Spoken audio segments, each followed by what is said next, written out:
নারী বিশ্বকাপ আয়োজন হাতছাড়া হলো বাংলাদেশের। বাদ হয়েছে নিউজিল্যান্ড এ দলের সফর, পাল্টেছে বিসিবির সভাপতি। অন্যদিকে পাকিস্তানে প্রথম টেস্টে দারুণ খেলছে বাংলাদেশ, যেখানে খেলছেন হত্যা মামলার আসামি হওয়া সাকিব আল হাসান। দর্শক, স্বাগত জানাচ্ছি সবাইকে। প্রতি শুক্রবার রাত 10টা মানেই খেলার আড্ডা নিবেদন করছে ফরচুন শু। সাথে আছি আমি সারা মাহবুব। আজকের আলোচনায় আমার সাথে আছেন সাবেক ক্রিকেটার হাসিবুল হোসেন শান্ত এবং আছেন সাংবাদিক মাজহারউদ্দিন অমি। আপনাদেরকে স্বাগত জানাচ্ছি আমাদের আজকের খেলার আড্ডায়। যেমনটা বলছিলাম, গত কয়েকদিনের মাঝে কিন্তু অনেক কিছু হয়ে গিয়েছে বাংলাদেশের ক্রীড়াঙ্গনে। আমরা যদি ক্রিকেটের কথা বলি, বিসিবির বড় একটা পরিবর্তন হয়েছে। বাংলাদেশ দল পাকিস্তান টেস্টে খেলছে, বিশ্বকাপটা হাতছাড়া হয়েছে বাংলাদেশের। এবং সবশেষ সাকিব আল হাসানের নামে একটি হত্যা মামলা হয়েছে এবং সেই সাকিব আল হাসান টেস্টে খেলছেন। পরিবর্তনটা আসলে কেমন দেখছেন হাসিবুল হোসেন? কোন পরিবর্তনের কথা বলছেন? সার্বিক পরিবর্তন বলতে আসলে এখন তো মাত্র একটা নতুন তত্ত্বাবধায়ক সরকার এসেছেন, তাদের সময় লাগবে। বোর্ডেও আমাদের ফারুক ভাই বোর্ড প্রেসিডেন্ট হয়েছেন, ফাহিম ভাই এসেছেন। আসলে এটা সময়ের মাধ্যমে সব কিছু বোঝা যাবে। এবং দেশের এখন বন্যার যে অবস্থা, আসলে খুবই কঠিন অবস্থায় আছে বাংলাদেশ। এর মধ্যে আসলে আমার মনে হয় যে কি বলবো, আমাদের যে সাকিবের একটা ইয়ে হয়েছে, রাজনৈতিক পরিচয়টার কারণে আসলে ক্রিকেটটা সত্যি কথা বলতে কি, আমরা যারা ইয়াং জেনারেশন আসবে বা যারা এখন খেলছেন টেস্ট ন্যাশনাল টিমে, তাদেরকে আসলে ন্যাশনাল টিম খেলা অবস্থায় আমার রাজনীতিতে কোনো দলে যাওয়া একদমই সঠিক নেই। সেটার বাস্তবতা আজকে সাকিব দেখছেন। সেটা সাংবাদিক হিসেবে আসলে আমরা ডানে বামে অনেক কিছুই, অনেক কথা আমাদেরকে বলতে হয়, চোখ নাক কান খোলা রাখতে হয়। একজন সাকিব আল হাসান ক্রিকেটার হিসেবে বাংলাদেশকে আসলে যেভাবে যে পর্যায়ে নিয়ে গিয়েছেন, সেই অবস্থায় সাকিব আল হাসানকে আমরা আজকে আসলে যে পরিস্থিতিতে দেখছি, সাকিব আল হাসানের ভবিষ্যৎটা আসলে কেমন মনে হচ্ছে মাজহারউদ্দিন? এখন দুই দিক থেকে কিন্তু তার ভবিষ্যৎ একটু ডিফিকাল্ট। যদি আমি পলিটিক্যাল ক্যারিয়ারের কথাও বলি, অ্যাজ আ ক্রিকেটারও যদি বলি, দুই দিক থেকেই, প্লাস তার পার্সোনাল লাইফেও এই জিনিসগুলোর তো প্রভাব পড়বেই। সো এটা মাঠে কিন্তু সেটার প্রভাব দেখা যাবে। তার বডি ল্যাঙ্গুয়েজ, আগে যেভাবে তিনি ফ্রিলি মেন্টালি রিল্যাক্সড হয়ে খেলতেন, এখন কিন্তু সেটা অনেকটাই ডিফিকাল্ট। আর পলিটিক্সের সাথে ইনভলভ হওয়ার পর থেকে কিন্তু দেখবেন যে আপনার একটা বিরাট সময় কিন্তু আপনার পলিটিক্সকেও দিতে হবে। It's a huge thing. মানে মেম্বার অফ পার্লামেন্ট, তিনি সেই অবস্থায় কারেন্ট প্লেয়ার হয়ে ন্যাশনাল টিমে খেলা, সেটা যে ব্যস্ত শিডিউলটা আসলে থাকে ইন্টারন্যাশনাল ক্রিকেটে, সেটাকে মেইনটেইন করে। আর এটা তো একটা মানে আপনার ধ্যান জ্ঞানের ব্যাপারও, প্র্যাকটিস করতে হবে, আপনাকে সময় দিতে হবে। ক্রিকেটটা একটা সময় গিয়ে উনি অনেকদিন খেলেছেন, বাট স্টিল আপনার স্পোর্ট এমন একটা জিনিস যে আপনাকে প্রতিনিয়ত ওটার মধ্যে টাচে থাকতে হয়। ফ্র্যাঞ্চাইজি প্রচুর ক্রিকেট খেলেন, রাইট। সো ওই দিক থেকে আপনার যখন অফ দ্য ফিল্ড কিছু জিনিস আপনার ব্যাক অফ দ্য মাইন্ড ঢুকে যায়, তখন কিন্তু খেলার উপর এফেক্ট পড়ে। আমি যতটুকু বুঝেছি যে মানে তার রাজনীতিতে আসার পর বা আসার আগ দিয়ে যে গুঞ্জন চলছিল, তখন থেকে কিন্তু তার খেলাতেও এফেক্ট পড়েছে। তার পারফরমেন্স যদি শান্তভাবে আপনি হিসাব করেন, আফটার 2019 2020 তার কিন্তু একটা সেই ধারাবাহিকতা নাই, আগে সেই ধারটাই রাইট অবশ্যই। এবং সবাই কিন্তু বলছেন, যারা বিশ্লেষকরা, আপনারা যারা সিনিয়ররা আছেন, বারবারই বলছেন যে বিসিবির থেকে আসলে নির্দিষ্ট নীতিমালাটা তৈরি করা হয়নি, যে ক্রিকেটাররা যারা খেলছেন ন্যাশনাল টিমে তারা বারবারই বলছেন যে এটা একটা নীতিমালা অবশ্যই তৈরি করবেন। কতদূর কি করতে পারবেন খেলাধুলার বাইরে?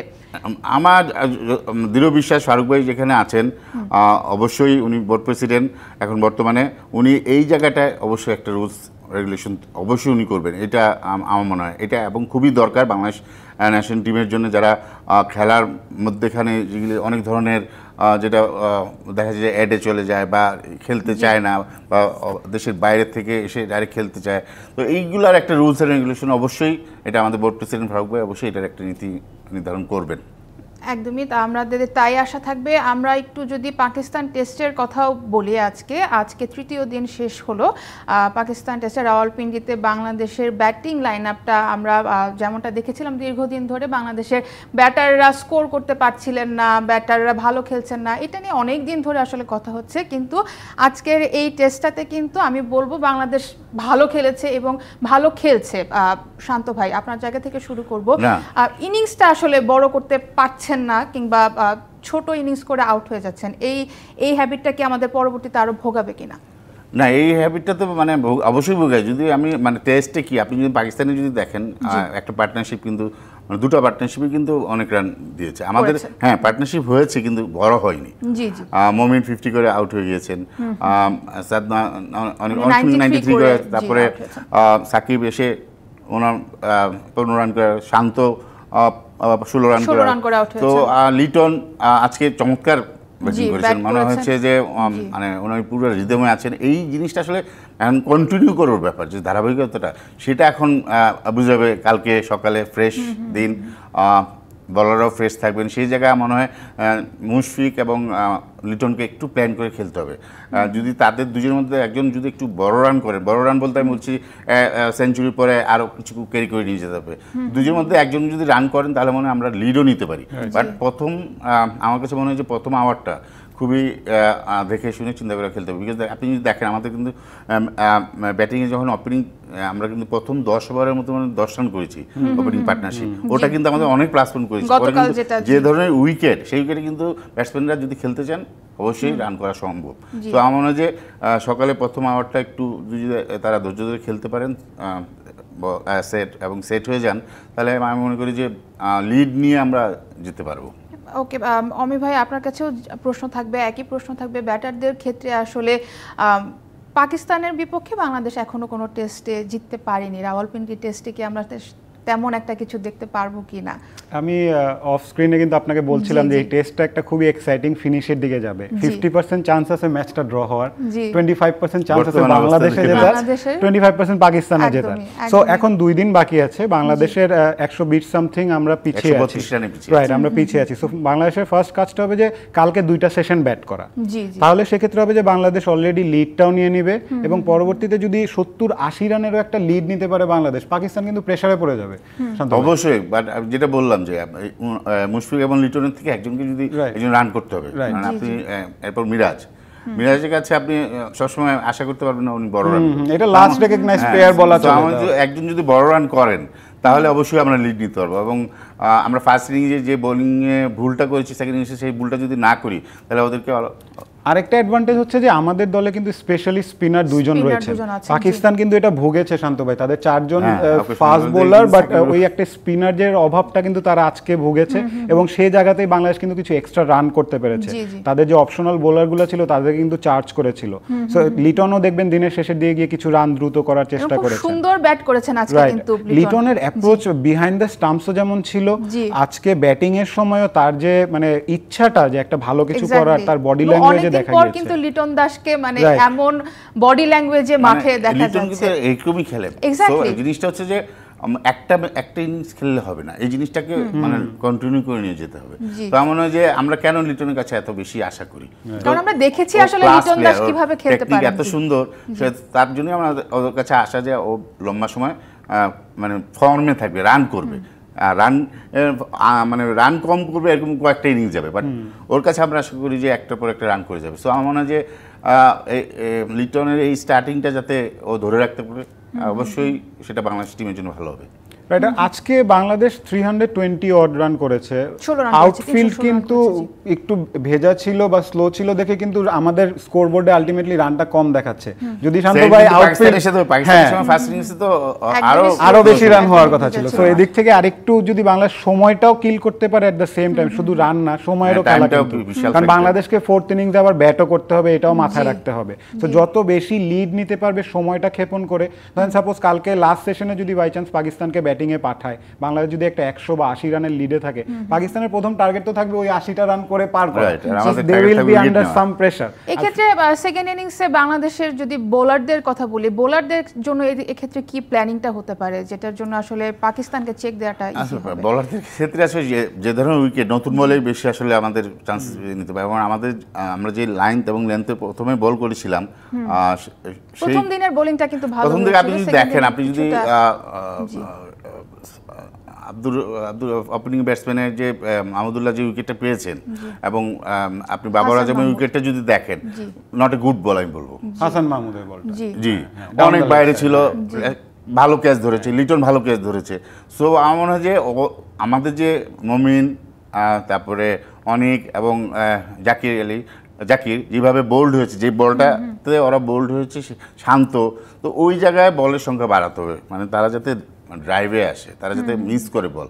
আমাদের দেখেন 3 জন আমরা মানে লেফটি ব্যাটসম্যান বোল্ড আউট হয়েছি সেম জায়গায় সেম স্ট্র্যাটেজিতে। সো আমার মনে হয় কন্টিনিউ একটা জায়গায় বল করাটা খুবই দরকার আমাদের। আপনি যদি দেখেন নাহিদ বাদে, নাহিদ যদি শুরু করেছেন মাত্র, তারপর আমি বলবো যে নাহিদ যদি আরেকটু বেটার বল করতে হয়তো পাকিস্তান এত রান করতে পারতো না। বাট ওই চতুর্থ দিনে বা পঞ্চম দিনে গিয়ে শান্ত ভাই আপনার মনে হয় না যে স্পিনও একটু ধরবে? কারণ আমরা সাইম আইয়ুবকে কিন্তু দেখলাম যে বল কিন্তু ভালো টার্ন করছে। তো এদিক থেকে পাকিস্তান যখন ব্যাট করবে তাদের জন্য তো একটু ডিফিকাল্ট হবে। মানে আমাদের প্ল্যানটা অবশ্যই করতে হবে। যদি আমরা লিড নিয়ে ওদেরকে ব্যাটিংয়ে দেই তাহলে আমাদের বোলারদের অবশ্যই এখানে মানে রান যাতে ইজিলি না নিতে পারে। আমরা অবশ্যই উইকেটে বল করব, মাঝে মাঝে বডি লেন্থে বল করব, ভেরিয়েশন কিছু থাকবে। যেটা বল ঘোরার কথা বলছিলেন মিরাজ এবং সাকিবকে সেই জায়গায় ভালো বল করতে হবে মাস্ট।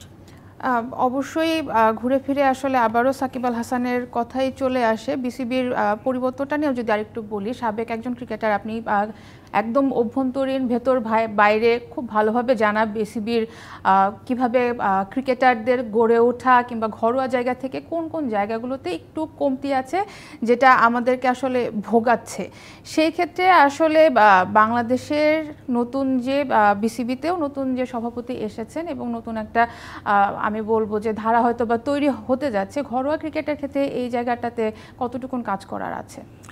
অনেক কাজ করা আছে ঘরে। শুধু তো ঢাকা লিগ চিন্তা করলে হবে না, আমাদের যে ডিভিশনগুলি আছে, ডিস্ট্রিক্টগুলি আছে, সেখানে কিন্তু লিগ হয়ই না একদম। সেই জায়গায় মনে হয় নজর দেওয়া খুবই দরকার। সেখানে পলিসি এখানে যাতে ফার্স্ট ডিভিশন সেকেন্ড ডিভিশন লিগগুলি হয়।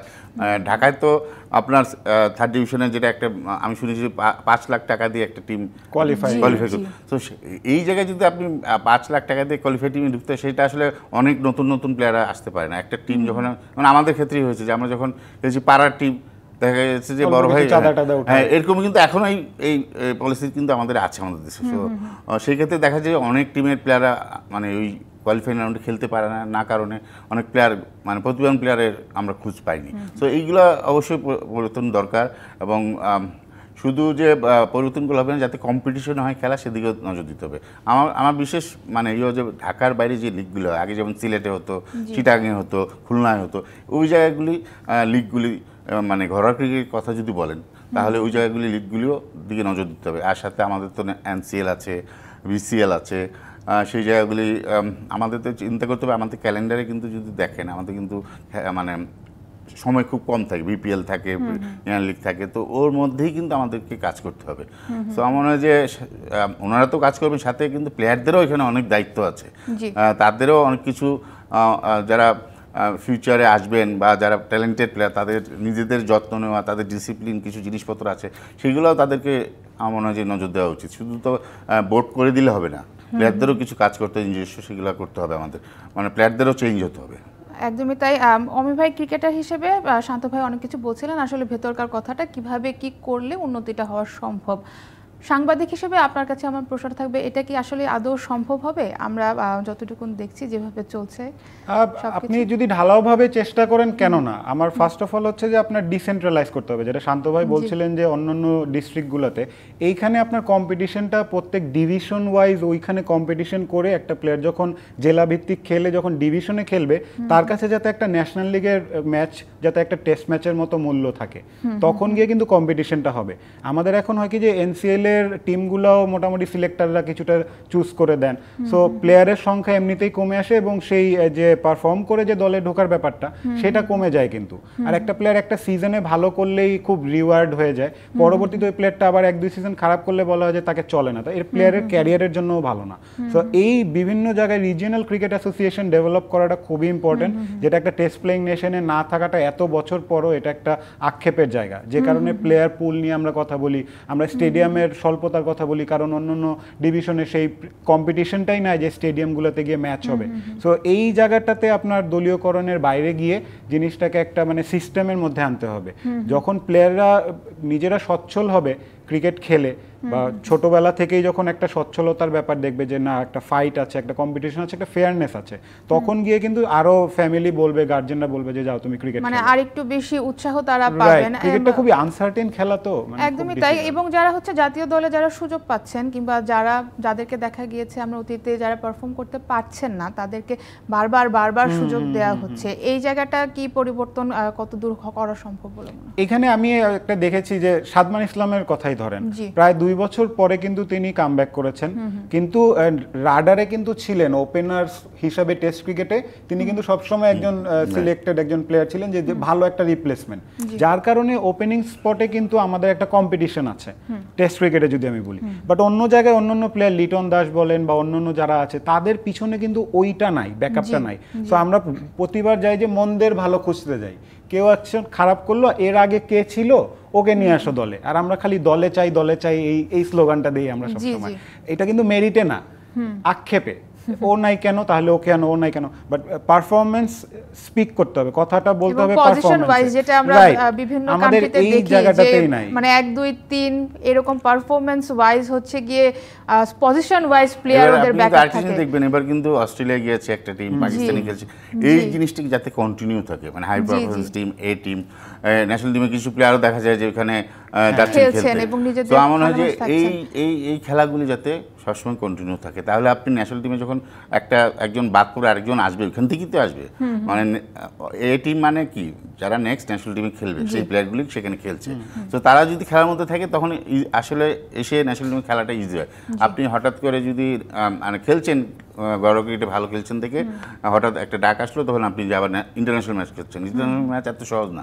তো সেই ক্ষেত্রে যদি এই খেলাগুলি কন্টিনিউ থাকে, খেলার মধ্যে ওনারা যদি থাকেন, তাহলে কিন্তু ন্যাশনাল টিমে ডাক পড়লে এসে কিন্তু সহজে হ্যান্ডেল করা সম্ভব, সহজ হয়ে যায়। এবং অনেক সিনিয়র খেলোয়াড়রা কিন্তু দেখা যায় যে এবং অনেক নতুন প্লেয়ারের কি অবস্থা আছেন, তারা কি কেমন ট্যালেন্ট বা কেমন খেলছেন, যেমন শামীম পাটোয়ারি চমৎকার ফিনিশিং করেছে এই যে অস্ট্রেলিয়া টিমে, তারপরে জাকির আলী 159 রানের মতন করেছেন এই টিমের হয়ে। সো এইগুলো আসলে যত খেলবে তত আপনি প্লেয়ার বের হতে থাকবে, তত প্লেয়ারদের নাম শুনতে পারবেন। তো খেলা উপর ডিপেন্ড করছে এবং সঠিক পরিচর্যা, আমাদের সঠিক মানে আমরা যেভাবে প্ল্যান করি যে কোচিং বলেন, ফিটনেস বলেন, এবং ছেলেদের খাওয়া দাওয়া বলেন, রুটিন বলেন, এগুলো যাতে পারফেক্টভাবে রাইট ওয়েতে হয়।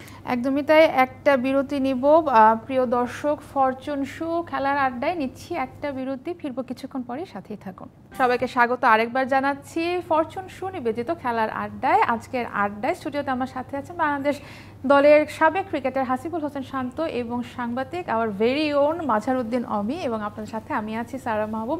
আলোচনা করছিলাম একদমই তাই, বহু গুণে গুণান্বিত আমাদের মাঝে মাজহারউদ্দিন অমি আছেন। আলোচনা করছিলাম বাংলাদেশের ক্রিকেট নিয়ে, বাংলাদেশের ক্রিকেট দল নিয়ে, বিসিবি নিয়ে। শান্ত ভাই, আবারও একটু আপনার কাছে আসবো। একটা বিশ্বকাপ হাতছাড়া হয়ে গেল বাংলাদেশের, এটা আসলে কতটুকুন আন্তর্জাতিক মহলে কতটুকুন প্রভাব ফেলতে পারে ভবিষ্যতের জন্য? এবং আজকে নিউজিল্যান্ড এ দলও কিন্তু তাদের সফর বাতিল। ভবিষ্যতে আসলে যদি দেশের পরিস্থিতি যদি সব ঠিক হয়ে যায় তাহলে মনে হয় না সমস্যা হবে, বাট জিনিসটা হচ্ছে আমাদের এখন যে দেশের অবস্থান সব কিছু গুছিয়ে নিয়ে আসাটা খুবই দরকার। প্রশাসন বলেন, সব জায়গার গঠন বলেন, এবং দেশে এখন যে বন্যা, তো আমি মনে করি যে এই সময় ওয়ার্ল্ড কাপটা না হওয়াতে আমি মনে করি যে আমাদের কাজগুলি আরও সুন্দরভাবে হবে। হ্যাঁ, অবশ্যই এটা আমাদের জন্য দুঃখজনক, বাট এই সময় এই নতুন একটা দেশ আমরা পেয়েছি, সো সেই ক্ষেত্রে মনে হয় যে এখন দেশটাকে আমরা গড়ার কাজে একটু থাকলে ভালো। একদমই তাই। সাউথ আফ্রিকাও জানতে চাইছিল আসলে বাংলাদেশের অবস্থা কি, মাজহারউদ্দিন অমি। এই ক্ষেত্রে ভাইয়া যেটা বলছিলেন দেশ গড়ার ক্ষেত্রে, এটা কি আসলে মন্দের ভালো হয়ে গেল যে আমরা আসলে আমাদের যে কমতির জায়গাগুলো আছে সেই কমতির জায়গাগুলো আসলে ভরাট করে নতুন করে সবকিছু গুছিয়ে নেওয়ার? শুধু ক্রিকেট তো আমাদের দেশ না, পুরোটাই আমাদের দেশ। এটা অবশ্যই তাই। ক্রিকেট একটা বড় অংশ, আমি বলবো বাংলাদেশের মানুষের আবেগের কাছে, যদি বিনোদনের ক্ষেত্র বলি, ক্রিকেট একটা বড় অংশ। সেই ক্ষেত্রে কি কতটুকুন পরিবর্তন হলে আসলে নিজেদের সুযোগটা আমরা কতটুকুন কাজে লাগাতে পারবো? আমার মনে হয় বিসিবি তো কেপেবল, মানে বাংলাদেশ ক্রিকেট বোর্ড তো অনেক বড় বড় টুর্নামেন্ট হোস্ট করেছে, বাট এই সিচুয়েশনটা তো এর আগে কখনো বাংলাদেশের ইতিহাসে হয়নি। তো যেটা শান্ত ভাই বলছিলেন যে এই সময় আসলে না হওয়াটা একদিক দিয়ে আসলেই ভালো হয়েছে, কারণ কখন অবস্থা কোথায় যাচ্ছে, আমরা কিন্তু একটা দুর্যোগের মধ্যে দিয়েও যাচ্ছি, এর মধ্যে দিয়ে আসলে রাইট প্রাকৃতিক দুর্যোগ অনেকভাবে অনেক রকম দুর্যোগ। সো অন্যান্য দেশেরও একটা কনসার্ন থাকে যে এই ধরনের সিচুয়েশন হলে তাদের দেশকে ওইভাবে একটা ইনস্ট্রাক্ট করা থাকে, but Bangladesh is a very good host overall. আমরা আন্ডার-19 ওয়ার্ল্ড কাপও কিন্তু শ্রীলঙ্কা থেকে চলে গিয়েছিল because of the similar situation, ওদের দেশে একটা পরবর্তীতে কিন্তু তারা অনেক বড় বড় টুর্নামেন্ট হোস্ট করেছে এবং আরো করবে সামনে।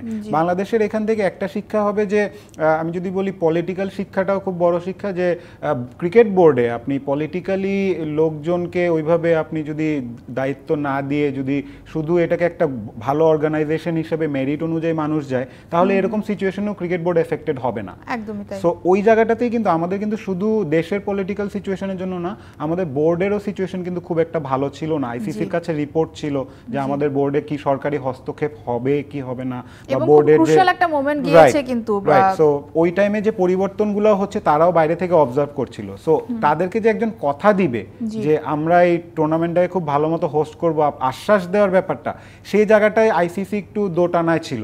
গভর্নমেন্ট থেকে তো একটা ইনস্ট্রাকশন আসে, গভর্নমেন্ট বলে আমরা সেফটি সিকিউরিটি দিব, বাট আপনি ঠিকমতো অর্গানাইজ করতে হলে তো বিসিবিকেও একটা ফাংশন করতে হবে। ওই জায়গায় বিসিবি কি এখন আদৌ আছে কিনা, কারণ যে কয়জন ডিরেক্টর রয়েছেন অনেকেই কিন্তু নেই।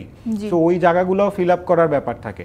এই সময়টা আমার মনে হয় যে সাউথ আফ্রিকার কথা যেটা বললেন, সাউথ আফ্রিকা আমাদের মনে অক্টোবরে আমাদের হোম সিরিজ রয়েছে। এর আগে আমি আশা করি যে বাংলাদেশের সিচুয়েশন, অ্যাটলিস্ট বাংলাদেশ ক্রিকেট বোর্ডের সিচুয়েশন অনেকটা স্টেবল হয়ে যাবে যাতে এই সিরিজটা হোস্ট করতে পারে। একদমই তাই। প্রস্তুতির কথাও যদি বলি, মেয়েদের আরব আমিরাতে হতে যাচ্ছে, উইকেটটা আসলে হয়তো বা খুব একটা প্রভাব পড়বে না বাংলাদেশের জন্য। বাংলাদেশ হোস্ট উইকেট অবশ্যই হোম উইকেট তারা মিস করবে। গতকাল বলছিলেন হাবিবুল বাশার সুমন তিনিও যে মেয়েদের আসলে মন খারাপ। এটা কি আসলে বাংলাদেশের পারফরমেন্সের ক্ষেত্রে কি প্রভাব পড়তে পারে, নাকি মনে হয় যে আরব আমিরাতে উইকেটটা আসলে ভালোই হলো আমাদের জন্য? না, একটা জিনিস যে বাংলাদেশে খেলা হলে হোম কান্ট্রি কিন্তু অন্যভাবে চার্জড আপ থাকে। আপনি ইউএসএ তে ওয়ার্ল্ড কাপ হলো, ইউএস এর মতো দল পাকিস্তানকে হারায় দিল, কিভাবে তাদের ওই সাইকোলজিক্যাল একটা সাপোর্ট পায়, দর্শক গ্যালারিতে যখন থাকে দেশকেই সাপোর্ট করে, প্লেয়াররাও নিজের দেশে খেলতে অনেক বেশি মানে পছন্দ করে, পারফরমেন্সটা অনেক বেশি তাদেরকে মানে মোটিভেট করে। ওই জায়গা থেকে তো একটু সেটব্যাক বাংলাদেশের জন্য। আর বাংলাদেশের মেয়েদের ক্রিকেটের এখন যে ফ্লোটা যাচ্ছে, একটা স্টেবিলিটি দরকার বাংলাদেশের মেয়েদের ক্রিকেটেও।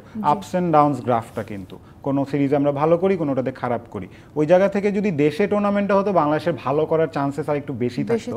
বাট পিচ ওয়াইজ যেমনটি বলেন খুব একটা ডিফারেন্স আসবে না, বাট মোটিভেশন ওয়াইজ যদি বলি, এখন দেশের যেহেতু নতুন শুরু হচ্ছে, এইটাকে মোটিভেশন হিসেবে নিয়ে যদি মেয়েরা নতুনভাবে শুরু করে, তাহলে হয়তো আমরা একটা ভালো পারফর্ম করতে পারি।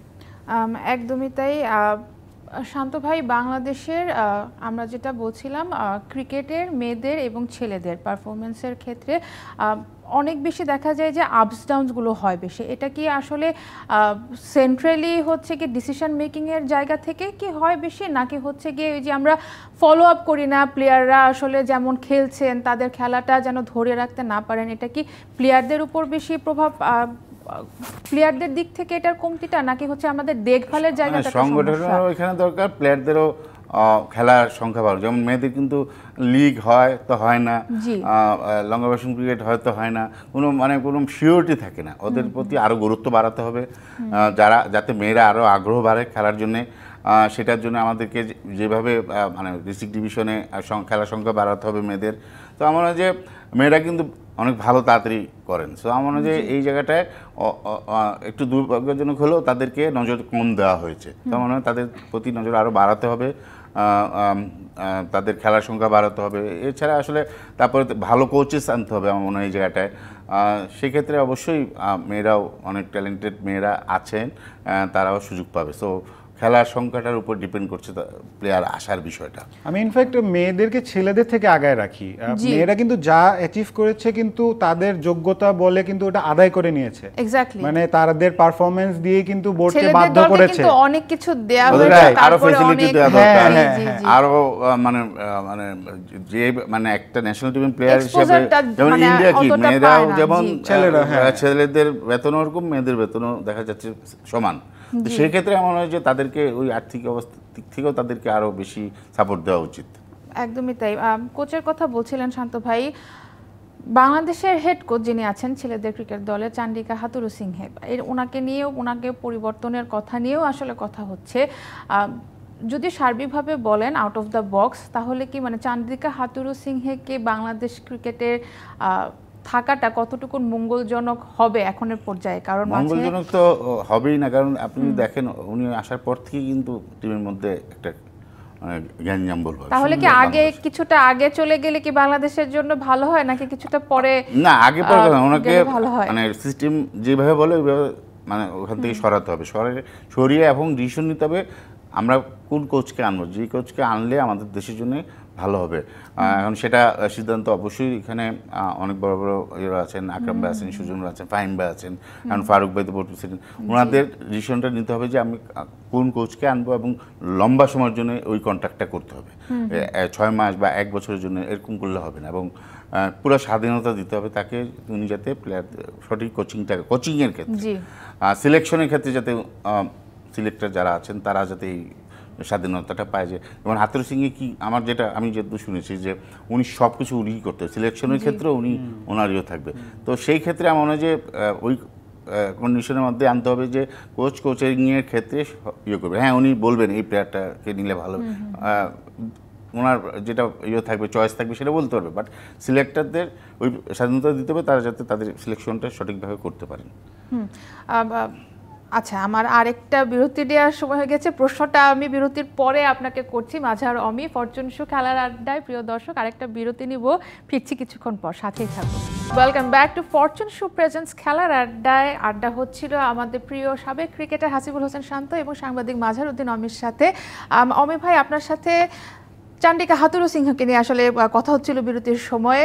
চান্ডিকা হাথুরুসিংহকে বাংলাদেশের আসলে যে পরিস্থিতিতে ক্রিকেটটা আছে, আমরা গত 2টি বিশ্বকাপ গেল দেখলাম বাংলাদেশের পারফরমেন্স, চান্ডিকা হাথুরুসিংহের প্ল্যানিং অ্যান্ড স্ট্র্যাটেজি, ভবিষ্যতে আসলে যতটুকুন সময় তিনি আছেন কতটুকুন প্রয়োজন বাংলাদেশের জন্য? ছোট একটা উদাহরণ দিয়ে বলি যে ওয়ার্ল্ড কাপে বাংলাদেশের যে পারফরমেন্স ছিল, তারপর এটাকে সামহাউ জাস্টিফাই করা হচ্ছিল যে আমাদের সর্বকালের সেরা পারফরমেন্স, আমরা খারাপ করিনি। এখন এইটা যদি আমাদের স্ট্যান্ডার্ড থাকে, একজন কোচ যদি এটাকে বোর্ডেরকে খাওয়ায় দেয় যে এইটাই আমাদের ভালো, আমরা অনেক ভালো করেছি, তাহলে তার থেকে আমি বেশি কিছু পাবো না। আমার প্রথম কথা হচ্ছে এটা। হ্যাঁ, সে যদি বলতো যে আমি আপ টু দ্য মার্ক করতে পারিনি, আমার টার্গেট ছিল সেমিফাইনাল করা, আমরা সেমিফাইনাল যাইনি, এটা শুনতে ভালো লাগতো, বা তাহলে তার প্ল্যানিংটা কি বড় পরিসরে ভাবছে এটা বোঝা যেত। আমি যখন বলছিলেন তখন আমার মনে হচ্ছিল যে আমাদের লোকাল রিসোর্সেস ডেভেলপ করা দরকার। আমরা এই বিদেশি কোচের উপর আমরা এত বেশি নির্ভরশীল, আমাদের লোকাল কোচদেরকে আমরা ওই এক্সপোজারই দেইনি যে তাদেরকে আমরা গ্রুম করে করে করে করে আমরা একটা টপ জায়গায় নিয়ে যাব, যেমন এখন ইন্ডিয়া করছে। তাদের কিন্তু বিদেশি কোনো কোচিং সেটআপ নাই, তারা আমাদের কিন্তু অনেক দিন কথা বলার পরে এখন কিন্তু ঘরোয়া ক্রিকেটের বিভিন্ন জায়গায় দেশি কোচরা কাজ করছেন। কারা আসছে? জি, হ্যাঁ, Rahul Dravid, exactly star player আমাদের এরকম ডেভেলপ করতে হবে, আমাদের তো তৈরি করতে হবে। এরকম প্লেয়াররা যারা আছেন এখন, মানে তারা যদি আসেন, যেমন যদি বলেন তামিম যদি খেলা ছেড়ে দেন, মুশফিক যদি খেলা ছেড়ে দেন, তারা যদি কোচিং করে তারপর যদি মানে কোচিং এ একটা লেভেল করতে হয়, কিন্তু সেটা করে যদি ওনারা আসেন সেই ক্ষেত্রে কিন্তু চেঞ্জেসগুলো হবে।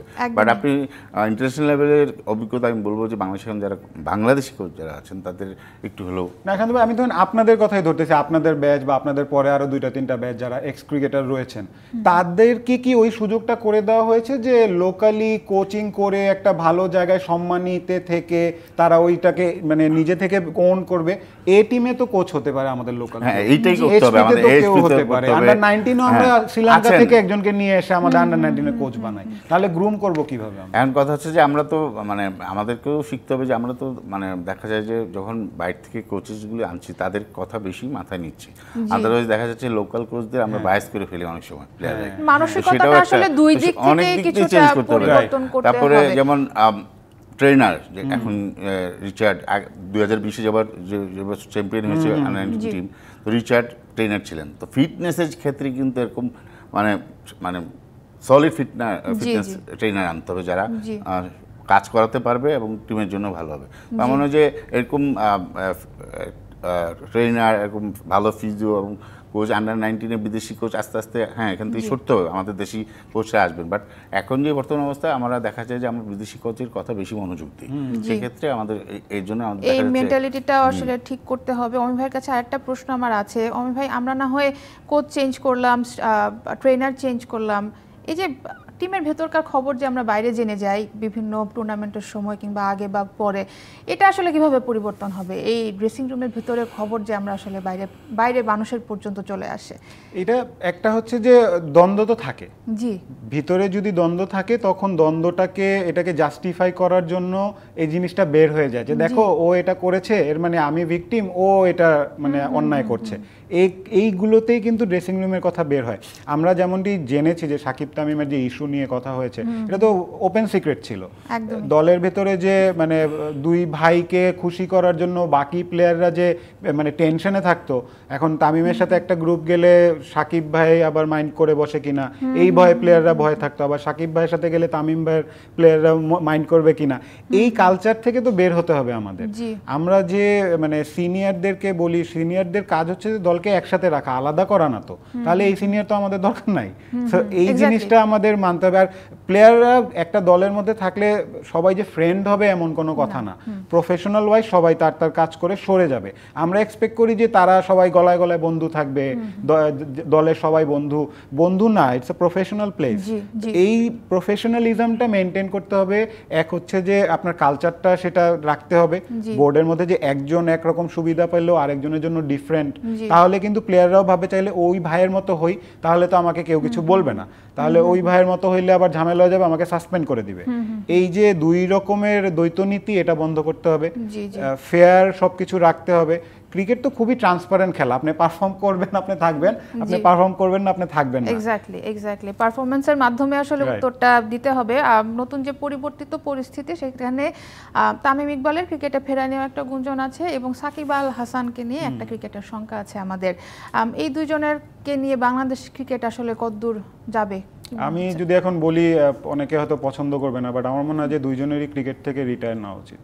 তামিম তো অবভিয়াসলি রিটায়ার নিয়ে ফেলেছে, এখন আর তামিম এত বছর এত মাসের গ্যাপের পরে এসে আবার ইন্টারন্যাশনাল ক্রিকেটে খেলবেন, এখানেও তো কোয়েশ্চেন উঠবে যে কোন বেসিসে তিনি এখন আবার ন্যাশনাল টিমে খেলছেন। আর তামিমের যে সিচুয়েশন, একজন প্লেয়ার রিটায়ার, আমার মনে হয় না সেও ওই মেন্টালি সিচুয়েশনে আছে যে এসে ন্যাশনাল টিম খেলবেন। সো এখন তার ভবিষ্যৎ কি হবে এটা তাকেই ভাবতে হবে। বাট যদি দেশের ক্রিকেটের ভবিষ্যতের কথা বলি, আমার মনে হয় যে we should move on from them, respect, তারা যা করেছেন নো ডাউট, বাট এখন আমার মনে হয় যে জায়গা ছেড়ে দেওয়া উচিত। তারা যে সম্মানটা এতদিন আমাদেরকে দিয়েছে তারাও পেয়েছে, সেইটা নিয়ে তাদের এখন দেশের ক্রিকেটের কথা ভেবে একটু এগিয়ে যাওয়া উচিত, অন্যদেরকে সুযোগ দেওয়া উচিত। সে আমার কাছে খুব কম সময় আছে, শান্ত ভাই আপনার কাছে যদি জানতে চাই, সার্বিকভাবে বাংলাদেশ দল এখন যে অবস্থায় আছে, একটা টেস্ট খেলা হচ্ছে, বাইরের অনেক কথা অনেক কিছু হচ্ছে, as a senior, as a former cricketer of Bangladesh team, যদি সাকিব আল হাসানকে নিয়ে যদি কিছু বলতে চান, অ্যাজ এ প্লেয়ার উনি এখন যে জায়গাটায় আছেন, সেই জায়গা থেকে আসলে ক্রিকেটে মনোনিবেশ করাটা কতটুকু ওনার জন্য প্রয়োজনীয়, যদি বলি মেসেজও যদি হতে পারে না? সেটা সাকিব যদি বলেন পারফরমেন্স ওয়াইজ, অনেকদিন ধরে আমরা যে ধরনের পারফরমেন্স চাই সেটা একটু কম পাচ্ছি, বাট সাকিবকে কিন্তু অবশ্যই মানে অ্যাজ এ প্লেয়ার হিসেবে মানে একটা টিমের জন্য যদি পারফর্ম করে তাহলে অবশ্যই দরকার।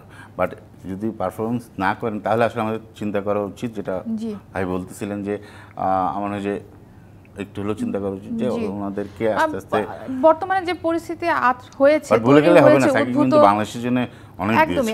আমার এখানে একটা কি আছে, সচিন টেন্ডুলকার ও যদি রিটায়ার না নিত, ও যদি বলতো যতদিন আমি পারফর্ম করি আমি খেলবো, তোমরা যদি মনে হয় বাদ দাও বাদ দিয়ে দাও, কেউ কি সচিনকে এইভাবে বাদ দিতে পারতো? না। Same goes to Shakib Al Hasan. এই জিনিসটা বুঝতে হবে যে ওদের ডিসিশন এটা। এখন সম্মানে সে সহকারে তারা অনেক অস্ট্রেলিয়ান প্লেয়াররা দেখা যায় যে ফর্মে থাকা অবস্থায় রিটায়ার। এক্স্যাক্টলি, মানে তাহলে কি মানে যদি ডিপেন্ড করে তার মেন্টালিটির উপর। এটা তো ও তাকেই বুঝতে হবে না যে আমার ছেড়ে দেওয়ার সময়টা কখন। এটা যদি বাইরে থেকে কেউ তাকে বলে, সাকিব আল হাসানকে কে বুদ্ধি দিবে ক্রিকেটে? ওনার থেকে ভালো বুদ্ধি কার আছে? একদমই তাই না। অমি ভাই, আমার যেটা মনে হচ্ছে উদ্ভূত হতে যে পরিস্থিতিটা তৈরি হয়েছে, এখন এমন অবস্থায় কি তিনি আসলে দেশে ফেরার মতো অবস্থা আছে নাকি আসলে একটা জিনিস দেখেছি তো, মানে আরো একটা এই খেলা নিয়ে না শান্ত ভাই, মানে এমনিতে ওভারঅল ব্যক্তিগত ব্যাপারে 37 ইয়ার্স ওল্ড ইজ না। হ্যাঁ, সেটাও ঠিক আছে, অবশ্যই আরো বোঝা উচিত যে এখন মানে তার কি অবস্থান।